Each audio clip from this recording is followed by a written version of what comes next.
Eddie Peeps, your friendly neighborhood Winona, of course, here speaking to you on dreary, somewhat cold February 3rd. Yesterday was the presentation of the Lord to the temple. It was also Groundhog Day.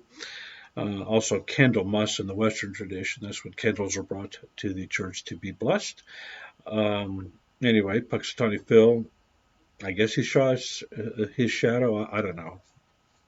He did. Whatever. Anyway, 6 more weeks of winter. So, what's on the agenda today? Well, um, the how can I put it delicately? Looks like Michelle Obama is going to be replacing Joe Biden at the um, convention in Chicago, the Democrat Party convention in Chicago. This is according to John Cass, an esteemed pundit, the sage of Chicago, the man who knows what's what in Chicago. Interestingly enough, a Greek American.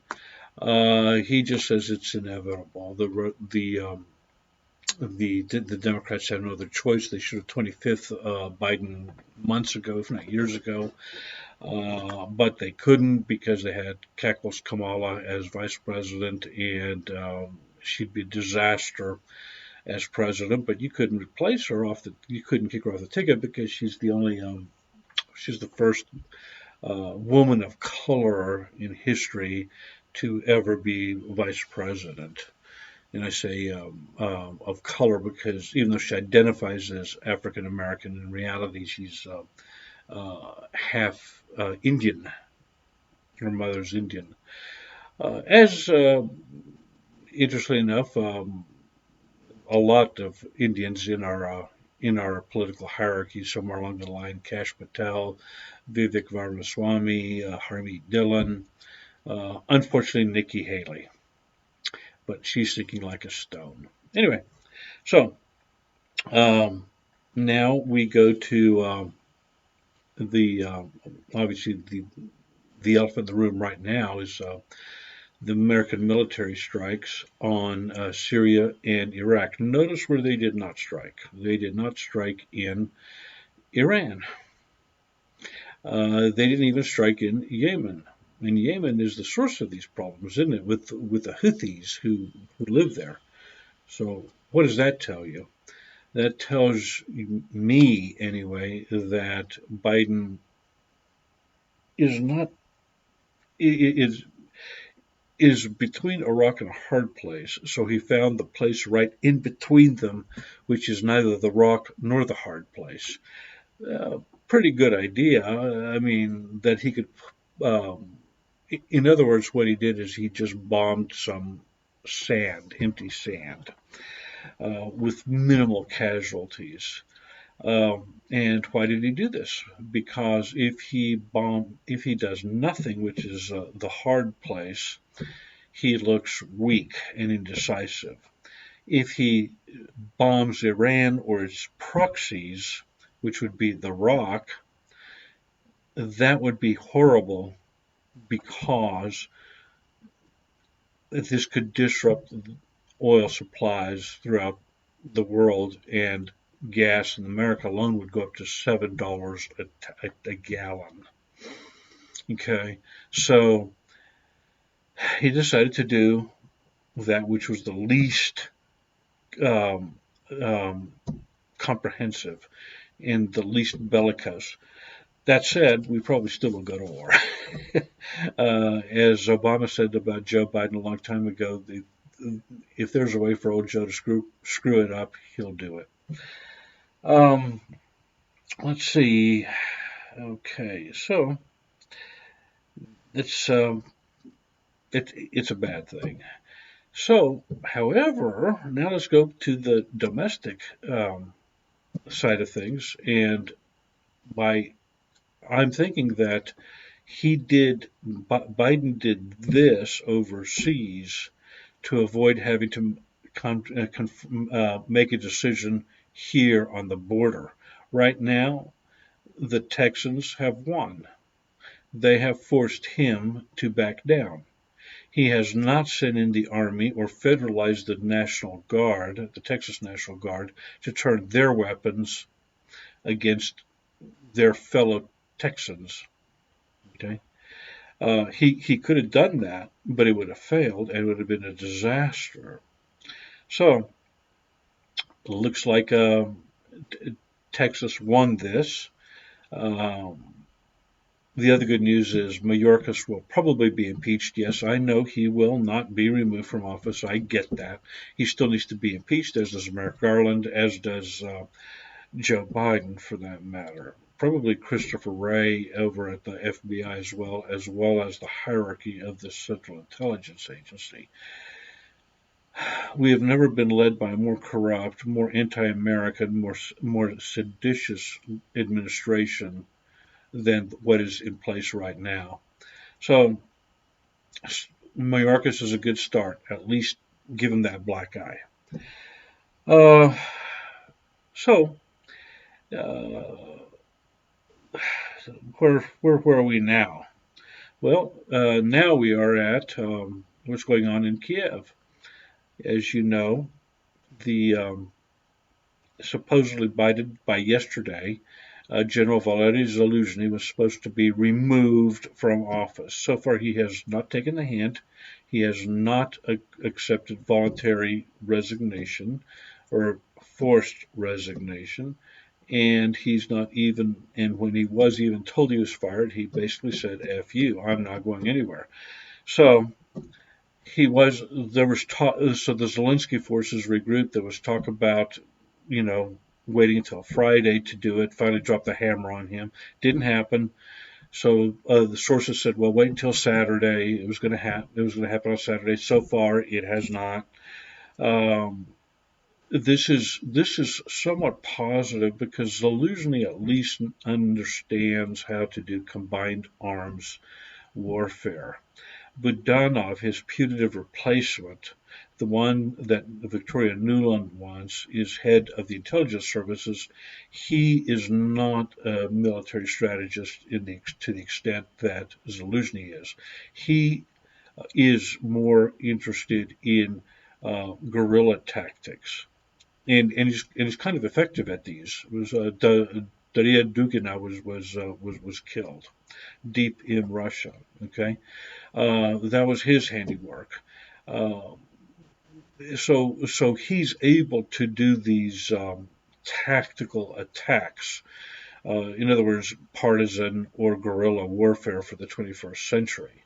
That being said, if he is to replace Zelensky by hook or crook, and the Ukrainians go to defensive and guerrilla warfare, that opens up a whole other can of worms, which will make things life easier for the Russians to go on big arrow offensives, as they're called. Anyway, as of yet, he is still in power as the general in chief of the SVU of the Ukrainian Armed Forces. Okay, let's see. I want to say something about something which really um, used to bother me a lot, and that was George Soros. As you know, George Soros is just this Bond-esque villain par excellence. But he's old, and he's got a son named Alexander. And Alexander worries me because he's young. I think he's only 38. So, man, he's got 5 decades ahead of him to do his mischief and to continue the evil works and ways of his father. However, one thing I can say about George Soros is he is an intelligent man, very well spoken, and when he gives a speech, it connects a lot of the I's and dots the T's.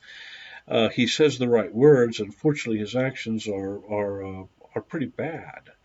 In other words, he considers it good to have what's called an open society, which in reality means anarchy. And so he puts his money where his mouth is and tries to foment revolutions. And even does it on a local level here in the United States when he hires these Marxists to run for attorney general. And these are truly evil men because they make sure they do not enforce laws in their cities. Um, and that's why crime is running rampant in places like San Francisco, Los Angeles, Chicago, New York. Anyway, so what's my point? My point is that his son Alexander was at the World Economic Forum in Davos, and he gave a talk, as did a lot of other people there. And I was dumbfounded. I was shocked at how inarticulate and incoherent his speech was. I was really shocked. I would think he had the best education in the world. I mean, I do these things on the fly with a very few notes, and I'm doing a better job making more sense. You may not agree with me, and that's fine. It's your opinion. You're entitled to it.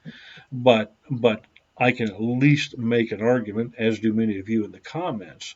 Um, Now I realize you do it digitally. Well, I'm giving some comments now verbally, but we make each other understood. It's not rocket science. We do a fairly decent job of it.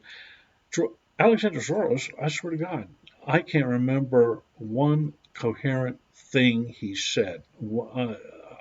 Even it's not a matter of not being able to put two sentences together to make a thought. Even within one sentence, there was no thought.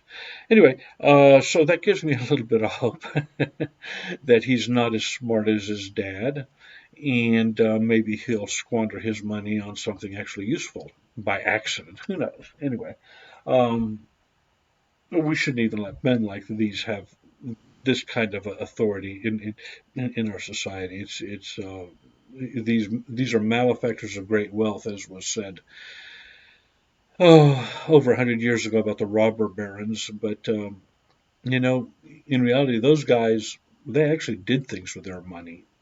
You know, I mean, Rockefeller didn't like him, but he eradicated a lot of disease that was indigenous to the South. Carnegie built over 1,000 libraries everywhere in the United States. That's a gift that kept on giving. I mean, a lot of these oil men have beautiful museums that that they created, and they started foundations which had some charity involved. But these newer guys, Soros and the like, and Gates, no, they're madmen with a lot of money. Anyway, so please watch the video below of the lovely Candace Owens as she exposes um, Alexander Soros, and you can judge for yourself. If you agree, say you're right, George. You and Candace are both right. If you disagree, say that too. Anyway, so the final thing is the OCA, His Beatitude, Metropolitan or Archbishop Tikhon of Washington, Metropolitan of All America, Canada, has issued a declaration to that there should be an icon by the end of this year depicting all the saints of North America. And you can read for yourself exactly what the parameters are supposed to be. I do want to say one minor critique. Obviously, Mother Olga should be there. I also think that Seraphim Rose and Archbishop Dimitri, both of thrice blessed memory, should be there as well. Now, I realize they're not going to be added to the canon anytime soon. These things take time, years, one would say. But already there are icons popping up all over America about these two men. And who knows, maybe there will be some others as well. Leaving that aside, what I really like about this idea is that his beatitude is behaving in a very primatial, very patriarchal, dare I say it, fashion. He really, uh, he's just putting it out there. And obviously, some of these saints are not OCA saints. Okay, some of them come from other jurisdictions. I know that the GOA has submitted a. Oh, there was a certain bishop who was here in the 80s and 90s of, I think it was Bishop Gerasimos of Abydos. I know it's of Abydos, but I could be wrong about that. And he was a very saintly man, and he's being submitted to Istanbul for canonization. Regardless, if he is, he should be added to the icon as well. Um, the the whole idea is that the OCA, being the Autocephalous Church, the local church of the United States of North America, has the right to do so. I hope they continue to do so. I look forward to this icon. I think it will be a blessing, and it be historic to the American nation itself. I know there are other men who are being considered for canonization, men and women, uh, even probably elder the elder who just passed. Oh, forgive me, the one who founded uh, the 19 Athonite monasteries here in North America. Oh, good Lord, I forgot. I'm just blanking out. I'm sorry about that. I think he'd make a fine addition. So anyway, um, I give my congratulations, if it's even within my purview to do so, to his beatitude. I think he made the right call. He's acting like a primate should. It would be nice by the end of this year if the GOA had their act together and acted as an American church and joined the OCA and all the other jurisdictions who seem to be leaving it behind. It would be nice if this happens. I'm not holding my breath. Eventually, probably will, but not with the crew that's in charge. Anyway, the people of the GOA are eventually going to have to cut their ties to Istanbul and start acting like Americans. And that day, I think, will come. We're already seeing intimations of this at the Athonite monasteries. Elder Ephraim, excuse me, God forgive me, Elder Ephraim. I think he would be a fine addition to this. Anyway, I could go on and on as far as comments. I'm not too worried about them. You guys, there's nothing that's just come out to me that said I have to deal with this on a verbal basis. So I'm not going to. You guys are doing a good job. But anyway, Pax, let's try to love one another.